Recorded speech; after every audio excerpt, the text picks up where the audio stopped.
Periplus of എരിത്തേരിയൻ see എന്ന Greek ഗ്രന്ഥത്തിൽ പരാമർശിച്ചിരിക്കുന്ന തീൻഡിസ് എന്ന തുറമുഖം സ്ഥിതി ചെയ്യുന്നത് അല്ലെങ്കിൽ തുറമുഖം എന്ന് അറിയപ്പെടുന്നത് പൊന്നാനിയാണെന്ന് പല ചരിത്രകാരന്മാരും അഭിപ്രായപ്പെടുന്നു.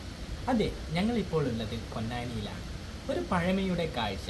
മലബാറിനെ പറ്റി പറയുമ്പോഴേക്കും പൊന്നാനി ഒഴിച്ചുകൂടാൻ പറ്റാത്ത ഒരു സ്ഥലം കൂടിയാണ്. ഇതിനുള്ള വിഷ്വൽസും കാര്യങ്ങളാണ് ഈ വീഡിയോയിൽ നമ്മൾ ഉൾക്കൊള്ളിച്ചിരിക്കുന്നത്.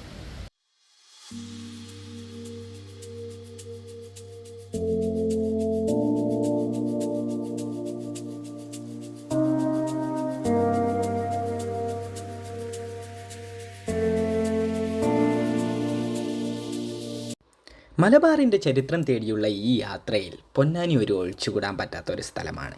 പുരാതനമായ കുറേ കാഴ്ചകൾ, അതുപോലെ തന്നെ ഒരുപാട് ചരിത്രങ്ങളുള്ള ഒരു സ്ഥലം കൂടിയാണ് ഈ പൊന്നാനി എന്നുള്ളത്. കേരളത്തിലെ മലപ്പുറം ജില്ലയിലെ ഒരു പുരാതന തുറമുഖ നഗരമാണ് പൊന്നാനി. അറബിക്കടലിൻ്റെ തീരത്താണ് ഈ നഗരം സ്ഥിതി ചെയ്യുന്നത്. ഇവിടുത്തെ ചരിത്രം എടുത്തു പറയുകയാണെങ്കിൽ ഒരുപാടുണ്ട്. ഇവിടുത്തെ ചരിത്രം പറയാനും ഒരുപാട് ചരിത്ര വ്യക്തികളും നമ്മൾ അറിയേണ്ട ഒരുപാട് ചരിത്രങ്ങളും പൊന്നാനിക്കുണ്ട് എന്നുള്ളതാണ്. പൊന്നാനിയുടെ ചരിത്രം മിത്തുകളുമായി പുരാതനങ്ങളുമായി കീഴടങ്ങിയിരിക്കുന്ന ഒരു ചരിത്രമാണ്. പൊന്നാനി എന്ന പേര് ഉത്ഭവിക്കുന്നത് തന്നെ ഒരുപാട് കഥകളുണ്ട്. എങ്ങനെയാണ് ഈ പേര് പൊന്നാനി എന്ന പേര് വന്നത് എന്നുള്ളത്, അതിൽ ചില കഥകൾ ഞാനിവിടെ പറയാമെന്നുള്ളത് കൂടിയാണ്. പുരാതന കാലത്ത് പൊന്നാൻ എന്നു പേരുണ്ടായിരുന്ന ഒരു രാജാവ് ഈ നാട് ഭരിക്കുകയും പിന്നീട് അദ്ദേഹത്തിൻ്റെ പേര് തന്നെയാണ് പൊന്നാനി എന്ന് വന്നത് എന്ന് ഒരു ചരിത്രവും. പൊന്നാൻ വാണി എന്ന പേരുള്ള ഒരു നദി ഈ പ്രദേശത്ത് ഒഴുകുന്നത് കൊണ്ടാണ് പൊന്നാനി എന്ന് ഈ സ്ഥലത്തിന് പേര് വന്നതെന്ന് മറ്റു ചിലരും പറയുന്നുണ്ട്. അതുപോലെ തന്നെ അറബ് പേർഷ്യൻ നാടുകളുമായി നിലനിന്നിരുന്ന കച്ചവട ബന്ധങ്ങളുടെ ഭാഗമായി ധാരാളം പൊന്നാണയങ്ങൾ ഇവിടെ എത്തുന്നുണ്ടായിരുന്നു എന്നുള്ളത് കൂടിയാണ്. അതിനുശേഷമാണ് പൊന്നാനി എന്ന് പേര് വച്ചത് എന്ന് ചിലരും പറയുന്നുണ്ട്.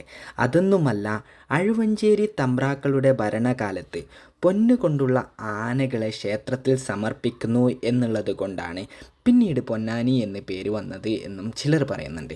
ഇതുപോലെ ഒരുപാട് കഥകളാണ് പൊന്നാനി എന്ന പേര് വന്നത് എങ്ങനെ എന്നുള്ളത് പറയുന്നുള്ളത്. സാമൂതിരി രാജാവിൻ്റെ കാലത്തിന് മുമ്പുള്ള പൊന്നാനിയുടെ ആധികാരിക രേഖകളൊന്നും ഇല്ല അല്ലെങ്കിൽ ലഭിച്ചിട്ടില്ല എന്നുള്ളതാണ്.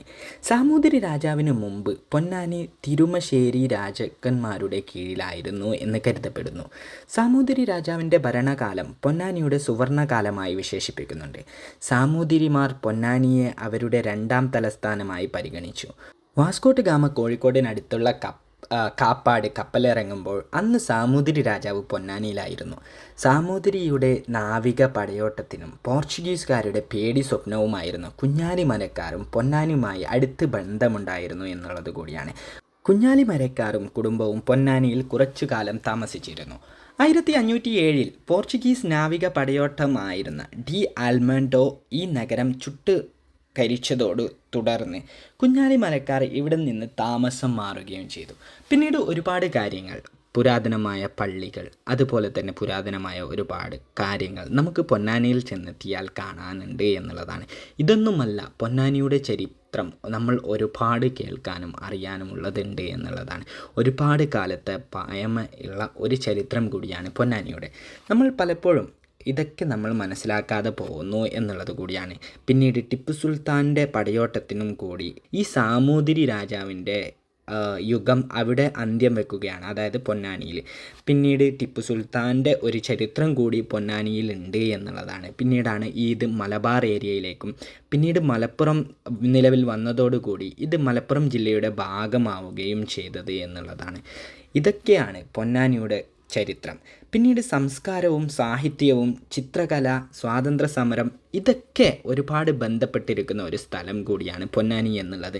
സ്വാതന്ത്ര്യ സമരം എടുത്തു നോക്കുമ്പോഴും ഒരുപാട് സ്വാതന്ത്ര്യ സമരത്തിന് വേണ്ടി ഒരുപാട് മുതൽക്കൂട്ടുകൾ പൊന്നാനിയിൽ നിന്നും ഉണ്ട്, അല്ലെങ്കിൽ പൊന്നാനിയിലെ പണ്ഡിതന്മാരും ജനതയിൽ നിന്നും ഉണ്ട് എന്നുള്ളത് കൂടി നമുക്ക് ചരിത്രം വായിച്ചു നോക്കുമ്പോൾ അറിയാൻ പറ്റും. രാഷ്ട്രീയ നേതാക്കളും ആധുനിക വിദ്യാഭ്യാസവും വിനോദസഞ്ചാര മേഖലയും ഒക്കെ ഈ പൊന്നാനിയിൽ ഒരുപാടുണ്ട്.